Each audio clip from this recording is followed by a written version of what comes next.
Bruce, as much as I value the opportunity to finally meet you, perhaps we could address the real reason for your visit. I'm not sure I know what you mean. Well, you see, the other day, James Gordon came to see me. He asked about a project that your father and I worked on a decade ago. I was led to believe that he was acting on your behalf. Is that not why you're here? After he left the GCPD, I retained Mr. Gordon to look into my parents' deaths. He's been pursuing various leads, and he doesn't share everything with me. If he overstepped or caused some offense, you have my apologies. Thank you.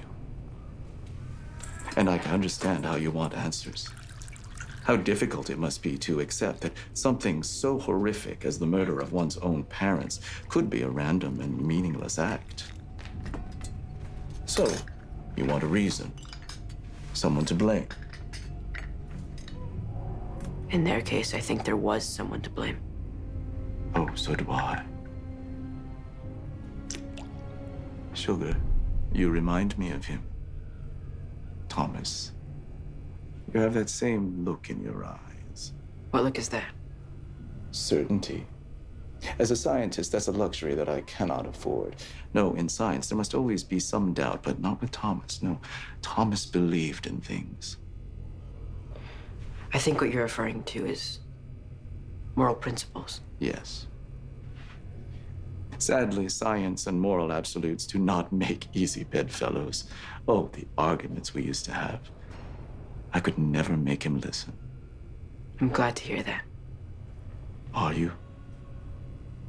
Haven't you ever imagined a life that might have been if your father hadn't been so certain? If he had listened? Then he wouldn't have been the man he was. True. But he wouldn't be dead either. Along with your mother. Are those ideals that your father cherished so worth it? Wouldn't you gladly trade everything you believe for one more day, one more hour with your parents alive?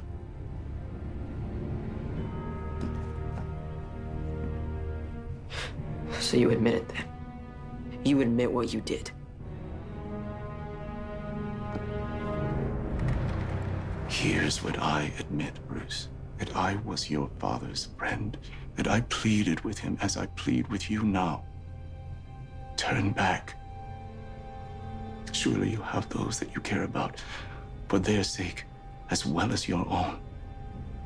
Make the choice your father did not.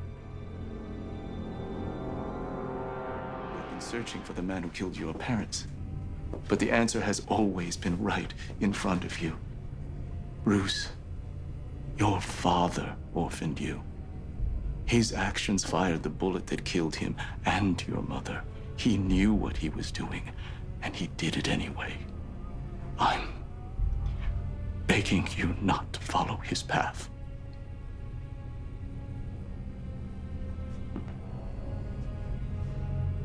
You want to know if I wish my parents were alive? Of course. Would I give anything to have them back? Yes. But my father fought and died for what he believed was right. And if necessary, so will I.